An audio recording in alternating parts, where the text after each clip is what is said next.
Bonjour, je suis Stéphane Burn et bienvenue dans ce chapitre 22 des archives de l'Imperium Universalis. Marcus Brachiald avait discuté calmement avec Edmund Drake, en réalité l'archidragon primordial Ryukiro, trouvant un terrain d'entente avantageux pour les deux parties.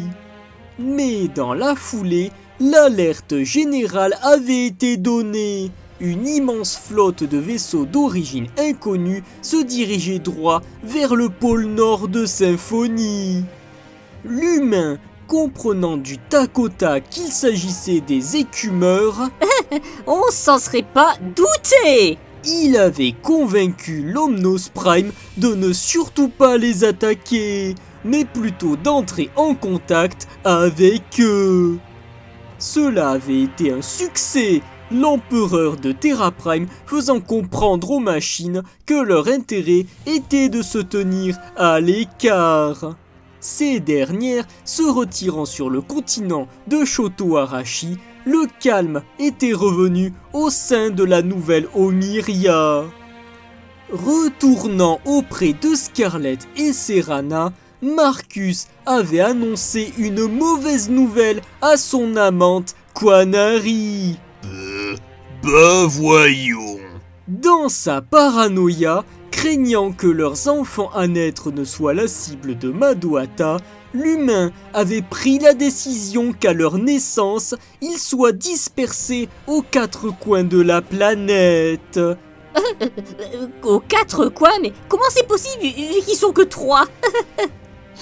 Billy, Ouais. ta gueule. Je disais donc, aux quatre coins de la planète, dans des familles d'adoption. Serana, ayant beaucoup de mal à encaisser, elle avait pourtant fini par accepter, bien qu'à contre-cœur. Mais subitement, Nina avait eu un comportement bizarre, prétendant voir une luciole lui demandant de la suivre. Marcus, la croyant, il avait suivi la gamine jusqu'à un promontoire à l'extérieur, alors qu'Harmonie brillait dans le ciel nocturne. Là, un portail bleuté s'était ouvert, leur permettant d'arriver directement au sanctuaire sacré au pied de l'arbre-ciel, où ils avaient fait la connaissance d'Azama, l'ours de cristal, l'esprit gardien de Yukihame. Alors qu'elle avait répondu avec plaisir aux questions de l'humain, était tombée des branches une magnifique feuille rayonnant d'une lumière dorée éclatante. C'était une feuille lacrymale, ne paraissant qu'une fois tous les millénaires, capable de réaliser un souhait très cher concernant le physique ou le mental d'un être vivant. Elle revenait à Nina qui pensait l'utiliser pour devenir directement adulte. L'empereur de Terra Prime l'avait convaincu de l'utiliser pour rendre ses pouvoirs à Serana, qui les avait perdus suite à la ponte de ses œufs. 3 jours s'étaient écoulés lorsqu'était arrivé en grande pompe le roi au sang pur Scorn Wonmig, seigneur suprême du sabbat occulte des enfants des ombres sur le continent de Kage Aojiroy. Le souverain était venu afin de s'enquérir de l'état d'un des enfants à naître de Marcus, dont il avait senti l'arrivée en ce monde via la volonté d'un prétendu sang ardent. L'empereur de Terra Prime faisant face à cet intimidant personnage au ton mielleux, il était parvenu à s'imposer et à l'envoyer promener, avec juste assez de diplomatie pour ne pas déclencher de guerre inutile.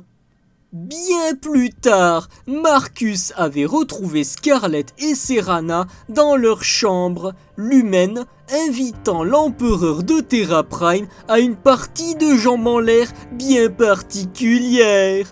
En effet, il fallait encore punir la Quanari pour l'outrecuidance dont elle avait fait preuve, ce pourquoi Scarlett avait enfilé une ceinture godemichée. Billy, bouge-toi les oreilles s'il te plaît. Serana s'empalant dessus, elle avait ensuite expérimenté la de la part de Marcus. La jeune femme s'était assoupie, le corps et l'esprit noyés dans les hormones du plaisir. C'est bon, monsieur Standalone, je peux me déboucher les oreilles? Non Billy, garde tes oreilles bouchées encore un moment. Lorsqu'était arrivé le grand jour, les enfants avaient brisé la coquille de leurs œufs en parfaite santé. Les deux filles avaient été respectivement baptisées Ileana et Layline, tandis que le garçon avait été nommé Jack. Ryukiro avait juré de protéger les bambins le temps qu'ils soient amenés à destination, tandis que Marcus et ses compagnes avaient rejoint le scrutateur Orcos qui s'était porté volontaire pour les conduire sur le continent de Eyenaru. Au passage, ce dernier avait activé un champ holographique le faisant paraître pour un Fang tout vêtu de rouge portant le pseudonyme Alastor. Oh, je comprends mieux maintenant, Sylvestre, ton stratagème démoniaque. Ouais, n'est-ce pas? Comme ça l'autre du coup il n'entend pas et il ne sait pas quand est-ce qu'il faut faire des références. Monsieur Standalone, c'est bon? Je peux me déboucher les oreilles? Non Billy, garde tes oreilles bouchées encore un peu, c'est pas fini. Arrivant à Alphacia, capitale du peuple alphéide, Marcus n'avait pas perdu un seul instant, partant dans les rues afin de mettre en place son plan. Soulever la population contre l'occupation de Tartaros et faire tomber le roi consort Shawnee Pride. Comme feu Archibald dans son temps. Oh, c'était tellement génial. Quel dommage que j'ai pas pu y assister en direct. Marchant dans une rue peu fréquentée, l'empereur de Terra Prime avait entendu des jappements provenant d'une artère adjacente, ainsi que des voix parlant de faire une livraison pour Tartaros.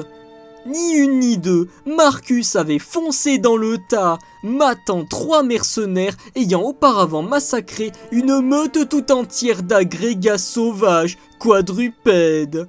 De plus, un bébé avait été enfermé dans une cage, se retrouvant ainsi libéré par les soins de Nina, tout attendrie par la créature. En voyant les 3 lascars rassembler le plus de monde possible pour débuter le soulèvement, 2 d'entre eux avaient été abattus un peu plus loin par un monstrueux individu s'apparentant à un scolopendre humanoïde. Se présentant sous l'identité de Dokaimon, ce dernier avait semble-t-il une dent contre Madohata, ce qui avait convaincu Marcus de ne pas le tuer d'un laser en pleine tête. Revenant auprès de ses compagnes, l'humain était parvenu à apprivoiser la petite créature, la baptisant Archie au passage, en référence à ce bon vieux raton laveur. Monsieur Byrne, monsieur Standalone, s'il vous plaît, c'est bon, c'est fini. Ouais, c'est bon, tu peux te déboucher les oreilles. C'est bon. Ah, merci enfin. Ouh, mais qu'est-ce qui était long ce passage de débat amoureux entre les protagonistes. Ouais, je te fais pas dire, c'était sacrément long. Revenons donc à nos brebis fans, je vous prie. Par la suite, il s'était rendu dans un genre de bistrot où l'empereur de Terra Prime s'était adressé à la tenancière afin de lui faire part de son plan. À la mention de Ryukiro, l'Alphéide avait pris connaissance de la mesure des événements à venir. voyant là l'opportunité de délivrer son peuple et la reine du joug de son salopard de mari. Mais en parallèle, Scarlett s'était vue alpaguée par un soldat de Tartaros fortement éméché. Cette situation conduisant à la mort par noyade de ce dernier et l'exécution sommaire de ses 2 collègues par le bolter laser de Marcus, des mains de la jeune femme elle-même. Voilà là, badass la Jessica Rabbit. Oh putain, Billy! Oui, pardon, mes excuses, mais la comparaison était beaucoup trop tentante. Se rendant à la grande place devant le palais, l'empereur de Terra Prime avait fait un discours devant une foule de plusieurs dizaines de milliers de personnes, déclenchant ainsi un soulèvement général dans toute la ville.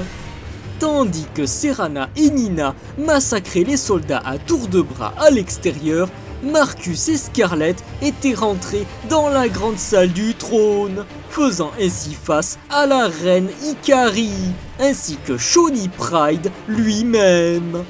Éliminant sommairement les gardes à la solde du roi consort, l'empereur de Terra Prime avait ensuite lentement et vicieusement torturé son prisonnier avec la complicité d'Ikari elle-même, qui voulait se venger pour tous les sévices lui ayant été infligés.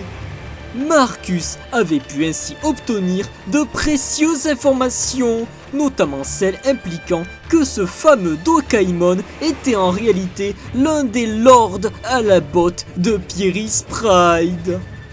Amenant la jeune reine à la grande place face à de nombreux habitants revenus de leur chasse aux soldats de Tartaros, l'Alphéide avait fait un discours grandiloquent et poignant, exhortant son peuple à se battre pour son indépendance et pour rallier les autres nations afin de mettre fin à la tyrannie de l'Empire humain.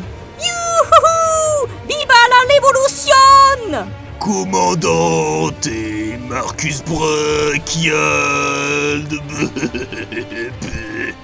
Así concluye este 22º capítulo de los archivos del Imperium Universalis. Gracias por escuchar y mirar. Nos vemos pronto. Era Stefan Burn. Los estudios son tuyos.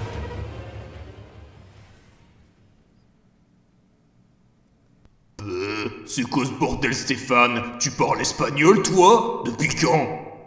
Mais non, voyons, je suis passé par Google Trad.